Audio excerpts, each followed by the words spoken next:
안녕하세요. 오늘은 정렬 방법에 대해서 알아볼 건데요. 예제를 보시면 지금 매출 현황을 정리한 표가 있어요. 근데 자료의 정보가 좀 규칙이 없이 나열이 되어 있어서 좀 읽기가 쉽지가 않아요. 정보 전달력을 높이기 위해서는 데이터를 일정한 기준에 따라서 나열해서 보여주는 것도 좀 굉장히 중요한 요소예요.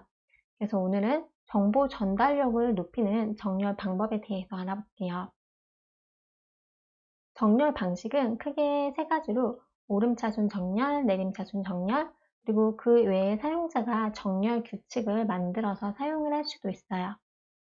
오름차순의 경우에는 숫자의 경우 1, 2, 3, 4 순으로 나열이 되고, 영문의 경우에는 A, B, C, D 순으로, 그리고 한글의 경우에는 기역, 니은, 디귿 순으로 나열이 돼요.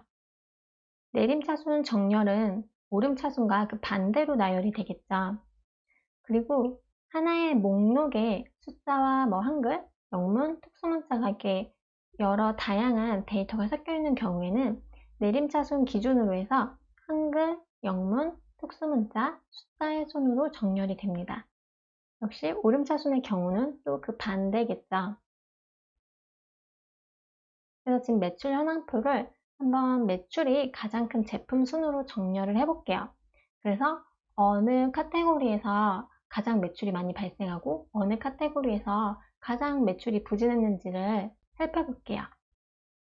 먼저 정렬할 범위를 쭉 드래그 해주세요. 이 합계는 정렬에서 제외가 되어야 되기 때문에 14인까지만 잡았어요.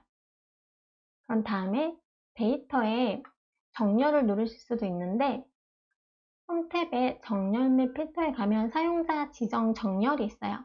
편하신 방법을 선택해서 정렬 대화 상자를 실행해 주시면 될 것 같아요. 그러면 정렬 대화 상자가 나타나자 그래서 정렬 기준은 저는 당월 매출로 볼 거예요. 매출 순으로 해서 어디가 가장 매출이 많고 적은지를 알아볼 거기 때문에 당월 매출 셀값 기준으로 해서 숫자가 가장 큰 순으로 내림차순에서 확인을 누를게요. 그럼 당월 매출의 값이 내림차순으로 지금 정렬이 되었죠? 큰 순에서 작은 순으로. 그래서 당월 매출이 가장 많이 일어난 카테고리가 어디고 그리고 가장 부진한 카테고리가 어디인지를 알 수가 있어요. 이번에는 다수의 기준으로 한번 정렬을 해볼게요. 이번에는 당월 판매 수량으로 한번 정렬해 볼게요. 근데 당월 판매 수량 중에서 만약에 값이 같은 경우에는 이 카테고리명 별로 나열이 될 수 있도록 정렬 기준을 두 가지를 줄 거예요. 역시 동일하게 정렬할 범위를 드래그 하신 다음에 단축키 Alt DS를 누르시면 되세요. Alt DS. 그럼 정렬 대화 상자가 열렸죠. 그럼 첫 번째 정렬 기준은 저는 이번엔 판매 수량으로 볼 거예요.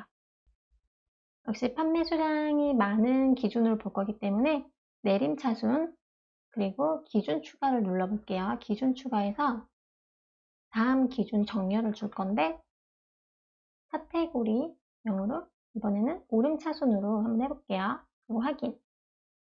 그러면 당월 판매 수량이 가장 높은 거에서 낮은 것 순으로 정렬이 되었죠. 여기 보시면 판매 수량이 동일한 카테고리가 있어요. 그래서 이렇게 동일한 경우에는 카테고리명을 오름차순으로 해줬잖아요. 그래서 헤어가 먼저 나열이 되었어요. 사실 영문을 정렬할 경우에는 기본적으로 대소문자를 구분은 하지 않아요. 근데 저는 지금 대소문자를 구분해서 썼는데 지금 이렇게 나열된 건 대소문자를 구분하지 않고 단순히 카테고리명에 의해서 오름차순이 된 거예요. 근데 상황에 따라서 만약에 내가 대소문자를 구분하고 싶다 하시는 경우에는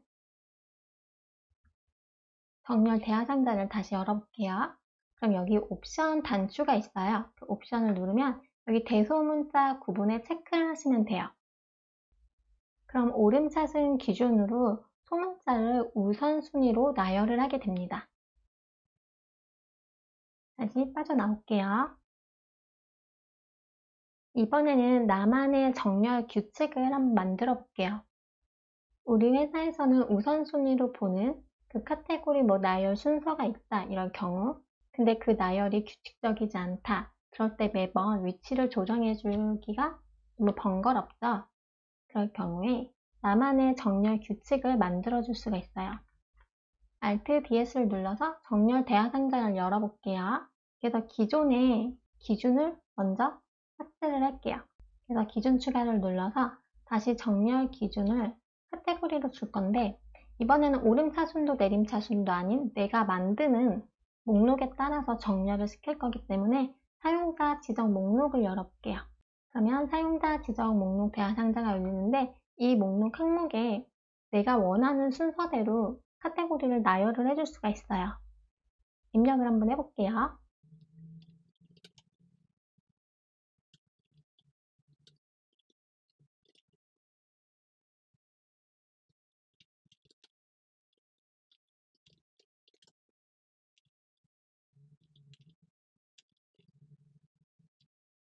네, 이렇게 입력을 한 다음에 추가를 누를게요. 추가를 누르면 사용자 지정 목록에 지금 내가 입력한 목록 항목이 저장이 되었어요. 그리고 확인.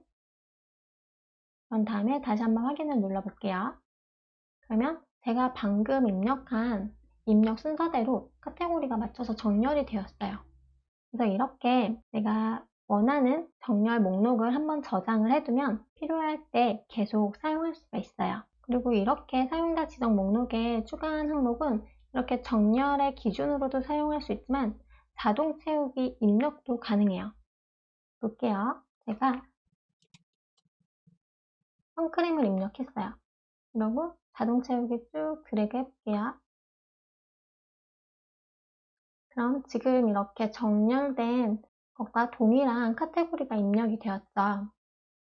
그래서 우리 회사에서 주로 쓰는 제품의 카테고리가 있다, 제품명이 있다 하시는 경우에 그걸 일일이 매번 입력하지 않고 사용자 지정 목록에 한번 추가를 해두면 이렇게 정렬을 할 때도 사용할 수 있지만 표를 만들거나 데이터를 입력하는 경우에 일일이 입력하지 않고 이렇게 자동 채우기로도 입력을 하실 수가 있어요.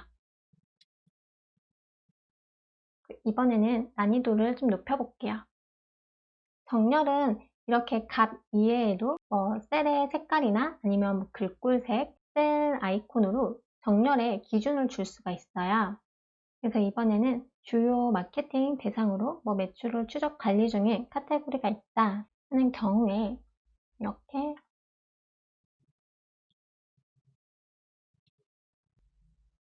이렇게 특정 카테고리에 제가 셀 색을 줬어요.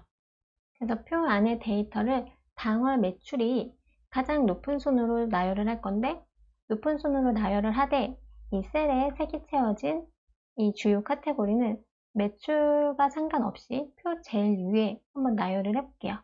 역시 범위를 지정한 다음에 데이터에 정렬 클릭할게요. 정렬 기준은 당월 매출이에요. 당월 매출 할 건데 이번에는 셀 값이 아닌 셀 색을 선택할 거예요. 그래서 지금 셀 바탕색에 이 특정 카테고리를 지정을 했었잖아요. 정렬된 색깔은 파란색, 하늘색을 선택하고 위에, 표 위에 표시할 거예요. 그리고 다시 한번 기준을 추가해서 역시 당월 매출 순으로 정렬을 할 거고 역시 값, 높은 순으로 정렬을 할 거기 때문에 내림차순 확인. 그럼 이렇게 매출이 높은 순으로 정렬이 되었어요. 정렬이 되되 첫 번째 정렬 기준인 조건인 셀색을 설정했기 때문에 이렇게 셀에 색깔이 있는 건 매출과 상관없이 첫 번째 정렬 기준으로 해서 표 제일 위에 나열이 되었습니다. 그래서 첫 번째 정렬 기준인 이 부분 그리고 두 번째 정렬 기준인 이 부분 확인할 수가 있겠죠. 이렇게 정렬을 통해서 어떤 수치의 크기를 좀 가늠하기 쉽도록 표현을 해주면 아무리 많은 양의 데이터라도 자료를 읽는 이로 하여금 좀 더 쉽게 정보를 이해시킬 수가 있겠죠. 추가로 궁금하신 사항은 블로그에 댓글 남겨주세요. 오늘 강의도 시청해주셔서 감사합니다.